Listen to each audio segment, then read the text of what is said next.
आजकल वीडियो बनाने वाले लोग जरूर हैं। किसी को कोई परेशान कर रहा है, उसका वो वीडियो बना के सोशल मीडिया में तो डाल सकता है, लेकिन वो दौड़ के जाके उसे बचा नहीं सकता है।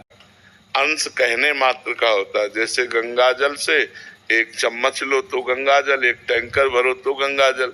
तो गंगा जल तो गंगा जल है, चाहे एक बूंद हो चाहे। तो ऐसे पूर्ण परमात्मा है, उसका अंश भी परमात्मा स्वरूप है। लेकिन आप अपने को कहाँ परमात्मा स्वरूप जान रहे हो? आप अपने को स्त्री जान रहे हो, आप अपने को मनुष्य मान रहे हो। तो साधना करो, ज्ञान उत्पन्न हो, तब ये बात जान पाओगे। कोई फंसाव नहीं है, हम खुद फंसे हुए हैं, हम खुद पकड़े हुए हैं। माया कोई नहीं है, हम ही भ्रम किए हुए हैं। हमारे भ्रम का नाम ही माया है। भ्रम नष्ट हो जाए, जासु कृपा सब भ्रम मिट जाई, गिर जा सोई कृपाल रघुराई। अब आराधना करो, नाम जप करो तो सब ठीक हो जाएगा, सब समझ में आ जाए। भगवान तुम्हारे हृदय में बैठे हैं और तुम और भगवान दो नहीं हो। बस यही अज्ञान तो हटाना है। अज्ञान हटा, सब समझ में आ जाएगा। ये क्यों जब तक रहता है तब तक अनुभव में नहीं आता है। भगवान अपने आप से अपने आप में खेल रहे हैं। एक ओहम बहुत श्यामा, वो परमात्मा एक ही बहुत रूपों में खेल रहा है। आप क्या समझते हैं? आप कौन है? आप स्त्री हैं? स्त्री तो ढांचा है। आप कभी अपने जीवन में देखिए कि आप कौन है। आप परमात्मा के स्वरूप हैं भाई। परमात्मा ने नहीं फंसाया, आप खुद फंस गए हो। अपने को शरीर मान करके, अपने को भोगों में मान करके खुद फंस गए हो। नाम जप, पापाचरण से बचना चाहिए, नशाखोरी से बचना चाहिए और खूब नाम जप करते हुए मेहनत करके धन कमाना चाहिए। उससे परिवार का पोषण करना चाहिए। समाज की सेवा, परिवार की सेवा, अपने शरीर की सेवा और भगवान का भजन, यही मनुष्य जीवन का कर्तव्य है। अगर ये नहीं है तो फिर क्या है? सुअर कुत्ता भी तो अपना पेट भर लेते हैं, सुअर कुत्ता भी तो बच्चा पैदा करते हैं, वो भी सोते खाते पीते हैं ही। फिर हम में उनमें अंतर क्या रह गया?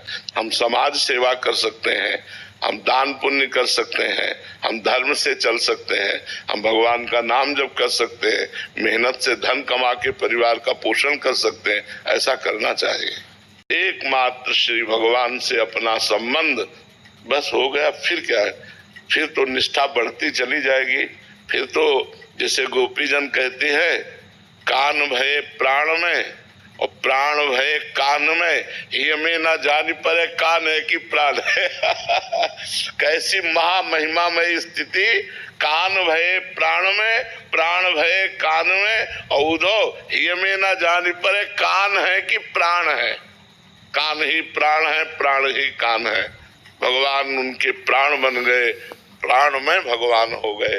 कैसे महिमा! ये स्थिति आ जाती है। ये स्थिति बस खूब भजन करे, डट के भजन से आएगी। जितना नाम जप करोगे, भजन करोगे, सबकी ममता बटोर कर भगवान के चरणों में, और जहाँ एकमात्र भगवान, बस जीव का जितना आध्यात्मिक उल्लास उन्नति है वो सब प्रकाशित हो जाए, जीव का परम कल्याण हो जाएगा। जब जीवन ही खत्म हो गया तो सब किस काम में आएंगे? तो ऐसे आवश्यक हमारे जीवन में भगवान की आवश्यकता है। आप मिल जाओ प्रभु। जैसे एक तरफ 1 किलो सोना रख दिया जाए और एक तरफ पारसमणि रख दी जाए। पारसमणि सोना बना देती है लोहे को स्पर्श करके। तो बुद्धिमान आदमी कौन है? जो पारसमणि ले, सोना नहीं।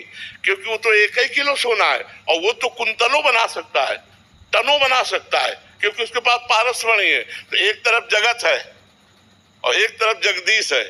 बुद्धिमान कौन है? जो जगदीश को पकड़े, जो जगदीश को पकड़े। हाँ, जो जगदीश को पकड़े, क्योंकि जगत तो उसी का है। जब जगदीश मिल गए तो जगत तो मिल ही जाएगा, और जगत मिल गया और जगदीश ले मिले तो ये टिकेगा नहीं। यहाँ जो भी वो टिकाऊ नहीं है, सब परिवर्तनशील है, सब नाशवान है।